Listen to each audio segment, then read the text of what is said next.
coming. Hi, I'm Jen. I've been working on the Pacific Northwest Plant Knowledge Cards, and it's a project that has been supported by the Vancouver Island Coastal Communities Indigenous Food Network, and originally Feasting for Change. So I'm going to tell you what the cards are about, and then we'll talk about that afterwards. So these cards highlight Indigenous knowledge of 65 different plants from around Vancouver Island. The knowledge was shared by elders and knowledge keepers in communities that I worked with through Feasting for Change, an organization with a goal to help youth get in touch with their traditional foods through feasting with elders and community members. The cards also highlight plants that are around us in the everyday but are not native, such as plantain. Okay.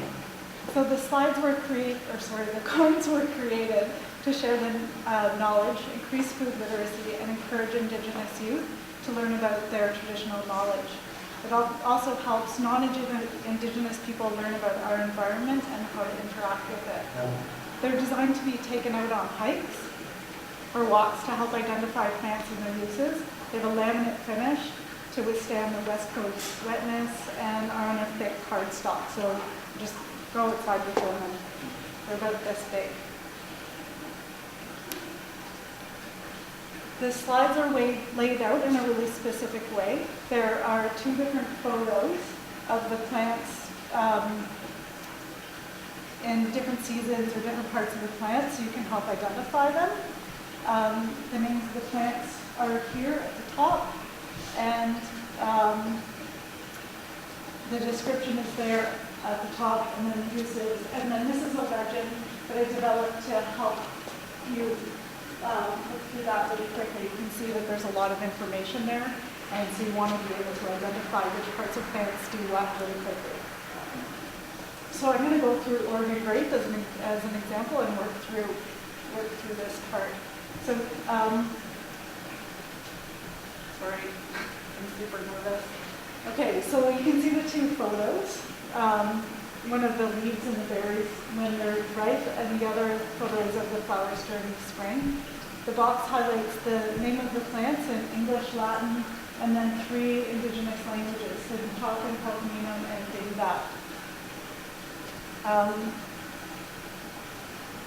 So now I'm beginning the process of working with community members to add knowledge and the names of plants in Uchalman, which is a community that's really involved with thick and thin.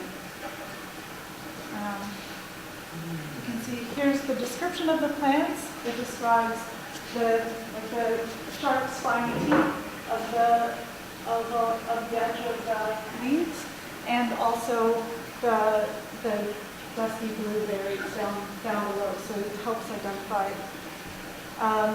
We relied pretty heavily on approved textbooks, as well as descriptions made by elders, which is really important to us, that people were able to identify plants correctly through the description as well as the photograph. So here's the legend. You can see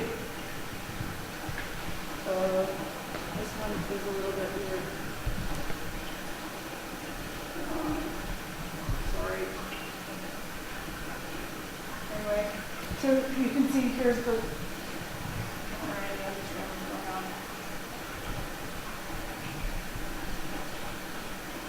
Okay, sorry. This is the uses section. So organizing different uses. Like you can see, the textbook is really full. So I developed this legend. You can see really quickly the berries you can eat, the plants, the roots, the berry, and the bark here are medicinal, and this is missing, but the other two have uses. So this is the legend card. So the parts are the roots, the stem, flower, bark, leaf, berry, and seed. So I tried to make them as easily identifiable as possible. And these are the uses. So what is edible, what can be made as a tea, which one's medicinal, and then useful. So that can be like, this can make a fish hook or a basket. And then we also did warnings, and because some plants you have to make sure that you're using them correctly. So dangerous and deadly. So when you have to use caution, and the other parts of plants could, yeah. And this is the harvesting season, so spring, summer, and fall.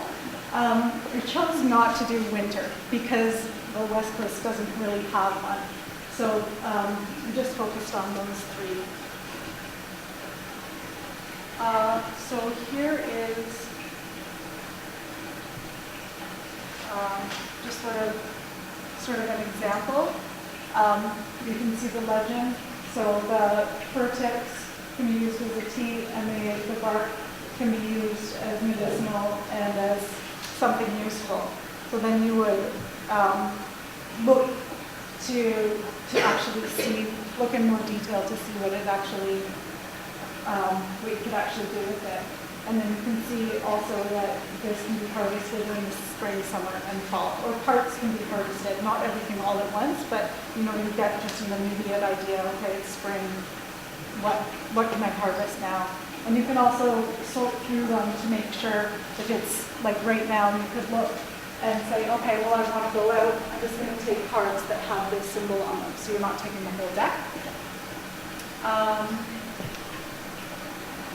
So Camus is, I just want to show you that it really quickly says, okay, be cautious, and it can be deadly. Like, you have to distinguish between dead Camus and the edible Camus. So it's just really quick just to make sure that,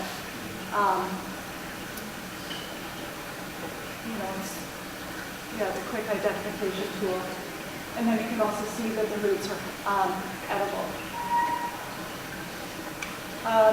Yarrow is a good example of the multiple ways in which a plant can be used and how the legend can be simplified in the learning process as well.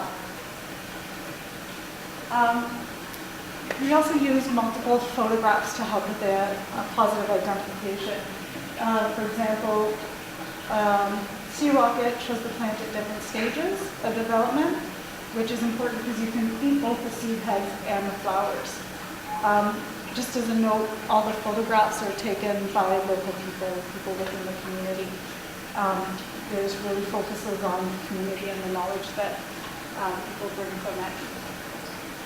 So in summary, the cards acknowledge information that's already being shared within communities, which is an important cultural and traditional practice. And cards increase food literacy by supporting this practice within and also across Indigenous communities. And this is because there's more than one elder sharing their information, and more than one community contributed their knowledge of the plants. Like not every community, different elders had different knowledge about different parts of the plants, and it was really interesting to hear what they had to say about it. The cards also share the information with settlers and non-Indigenous people. For example, they're being used by schools to teach children. So this project and the concept behind it is related to food literacy. And this was, it was recognized by Feasting for Change, or came out of Feasting for Change, which is a working group that really shines as an example of a project that recognizes the importance of Indigenous knowledge within the community. We organized traditional food feasts using methods of cooking such as pit cooks, traditional methods. And one really cool thing about Feasting for Change was it succeeded in reaching its goals of reinvigorating the connections to help communities. And the working group dissolved after this and moved to support VICC-IFM. Another cool project that came out of it is the Revitalizing Connection to Food, Land, and Culture, which is the process and what we learned over that 5 years. So it had recipes from the community members, photographs of the things that we did, and it's a really good complement to the cards. So Fiona Deborah was the person that you want to talk to if you want to buy them. Both the book and the cards are $35. Let me just go. So this is, just to, I've lost myself again. So the cards, yeah. So this is an example of the book. So like the recipes that we used, and the stories behind those recipes. So this is a really cool book. You might want to take a look at it afterwards. And this is an example of the cards. So you can also take a look at those afterwards.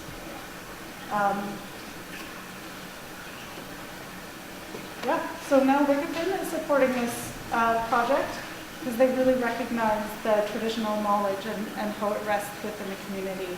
And Erin's going to talk about that right now.